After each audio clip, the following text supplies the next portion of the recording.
Judgment Day, V2, Episode Number 3. Judgment Day, Volume 2. Prelude to Armageddon, Part 2. Israel catapulted to global superpower, as Russia succumbs to Jewish domination. Subtitle: A Muslim's Nightmare. Hello everyone. Welcome to episode number 3 of our series in which we are studying End Times Bible Prophecy.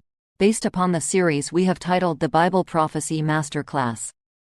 Today, we will launch into the meat of our study, centered in Ezekiel chapter 37 verses 1 to 28, taken from volume 2 of the series called Judgment Day, Israel Catapulted to Global Superpower. The writer of said series being Mr. Alvin Mitchell, and I am Erica, your friendly host. Please feel free to join us as we invoke the blessing of God upon this and all of the studies to come in this highly informative and instructive series. Ezekiel chapter 37 verses 1 to 28. Renaissance. Ezekiel chapter 37 verses 1 to 28.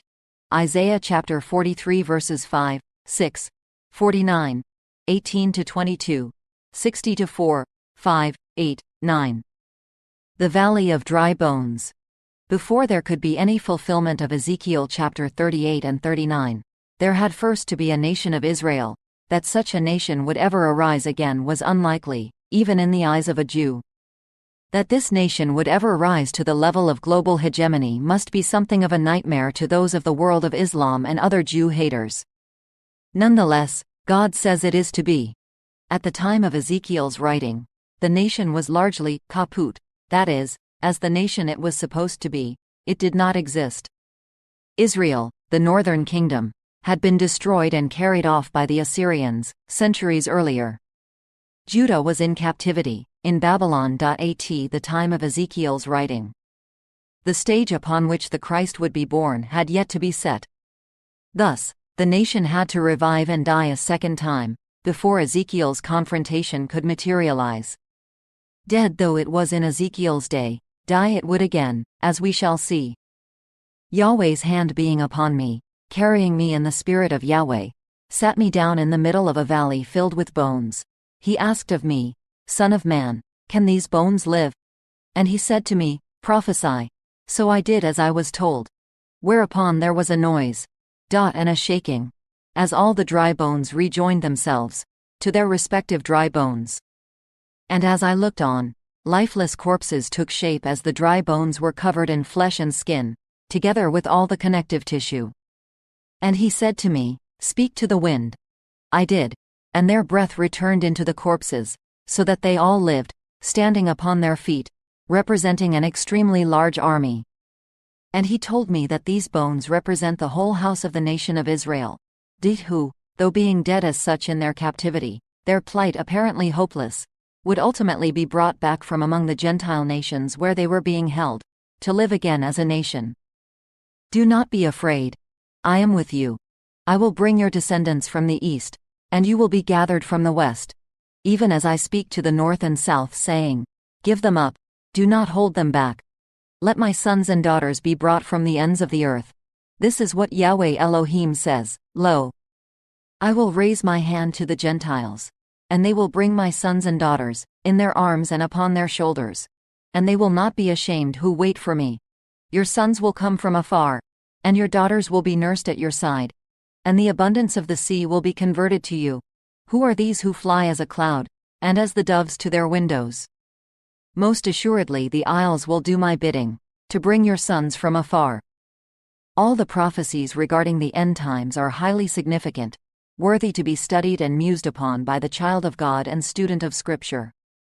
None should ever be taken lightly. All, in context, being mindful of God's heavy use of symbolism, can be taken literally. Perhaps the pinnacle of all the eschatological prophecies, it might be argued, is this one: the return of that most despised, beaten down, bruised and battered of all human beings from his lowly estate to sit once again as a people in the face of all of his detractors, not just as a nation, but to be actually ultimately elevated to a position so that his is to the consternation of multitudes above the nations. This will occur during the millennial reign, yes, but the Bible makes it clear it will occur as well before his return. All this, per the word and will of the living God, his God, who lives following 2,000 years of often brutal, sometimes deadly mistreatment. The resurrection of Israel. The resurrection of the scattered, disjointed, nationally, lifeless, sun-bleached, tormented bones of a people lacking either the skins of protection, or the meat and muscle of hope, of Israel to nationhood, was to any thinker a thought not worth thinking. As of the early 1900s, this prophecy had yet to be fleshed out. It showed little prospect of ever being fulfilled, not entirely unlike all of God's other prophetic pronouncements. No world government was prepared to believe it would ever occur. Even business moguls like Henry Ford, founder of the Ford Motor Company, Dearborn, Michigan, who was, according to some sources, staunchly anti-Semitic, dared voice what appeared to be serious reservations of any such possibility in a newspaper he published in the 1920s. God, however, says that the return of the Jew to occupy as a nation among nations will not only occur, it will occur at the world's expense. The nations will assist in the fulfillment of the one thing they never thought and/or refused to believe would ever be possible. Effectively, this prophecy represents the beginning of many in which God will virtually rub the credibility and the viability of his prophetic word in their unbelieving faces, shoving it up their incredulous noses. At this juncture, per the scriptures cited above, the Jews are out of their homeland, or soon will be, exiled in Babylon per the will and judgment of God. Disenchanted as they were, their situation having all the trappings of absolute hopelessness, God is consoling them with the assurance that as bad as things are and will be for them right now, and in years to come, they will survive as a unique, distinct people and culture, and ultimately thrive again as a nation. However, these prophecies do not pertain to the return to the land of Israel from the Babylonian captivity, where they were. Rather, they actually look past this point to a distant future, when the exiled Babylon returnees, having struggled to regain footing and standing as a nation under a variety of different conquerors, will have given the world its Messiah.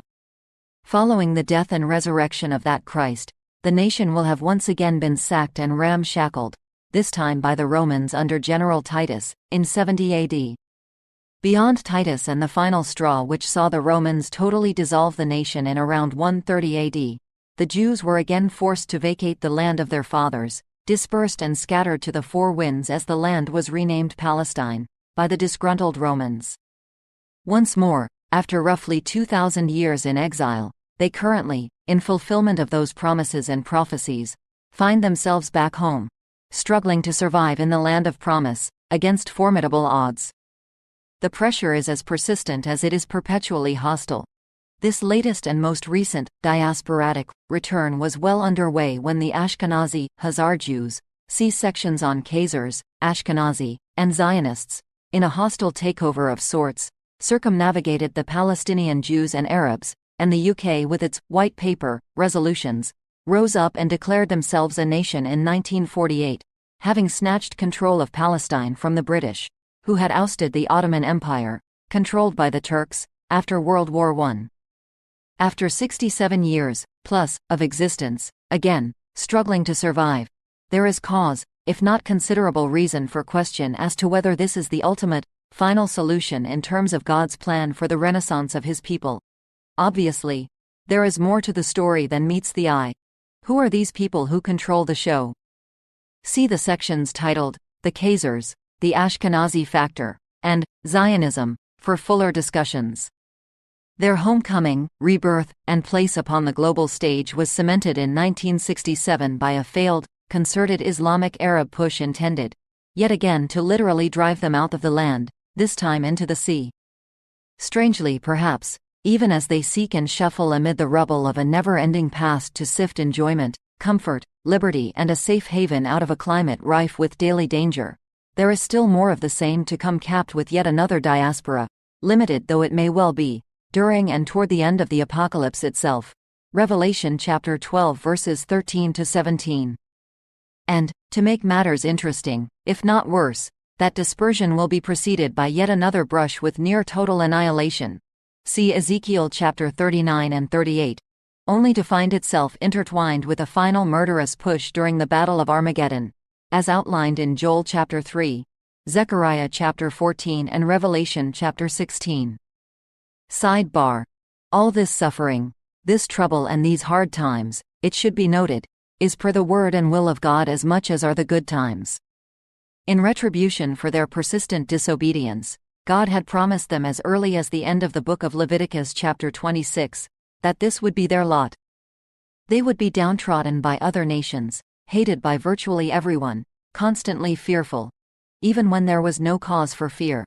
But, for all that, they would never lose their identity.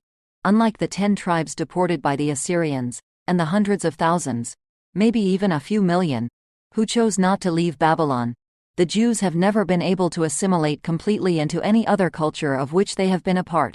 No matter how long they have been there, no matter how well they have kept their silence, nor will they ever be destroyed as a people, whatever the clamor and fervent desire of all their avowed enemies. Woe to that foolish nation or people eager for Jewish blood and or their demise, whose job it is to administer the bad times, as we shall see. No matter how they are punished, no matter how they are made to suffer at the hands of others, they will never cease to be his people, the apple of his eye, nor will the promises made to the fathers and patriarchs regarding them ever be disavowed. They will survive, as they always have, one agonizing hardship after the other, right up to the bitter end, at the Battle of Armageddon. Finding and relocating the Jew and resettling him in his homeland, per the will of God, was one thing. Financing his stay is another. While his return and stay would not be without its difficulties and trials, God gave solemn promise that all of his economic needs would be met, obviously, in his time, not his. Further, his return itself being perhaps a fifth in a series of signs of the times, a sixth, or seventh, might be the manner of his finances. However will this people, once completely dead as a freestanding national entity, thanks to the Romans, who wiped them off then-known maps, procure the money they need? Known now for their industry, having few if any friends to stand with them, beyond the U.S., strictly speaking, and few known reserves of crucial natural resources, coal, natural gas, crude, with which to establish their independence and pay the bill for their revival and or national defense in the face of dangerous, caustic, life-threatening hostilities that will not die, how can they ever hope to bridge their economic chasm? And that, my friends, will do it for this third edition of the Bible Prophecy Masterclass. Make plans to join us when next we meet for episode number 4. Reading from the book Judgment Day, Volume 2, Prelude to Armageddon, Part 2. Israel catapulted to international superpower. May God be with you, bless you and keep you, until our next get-together.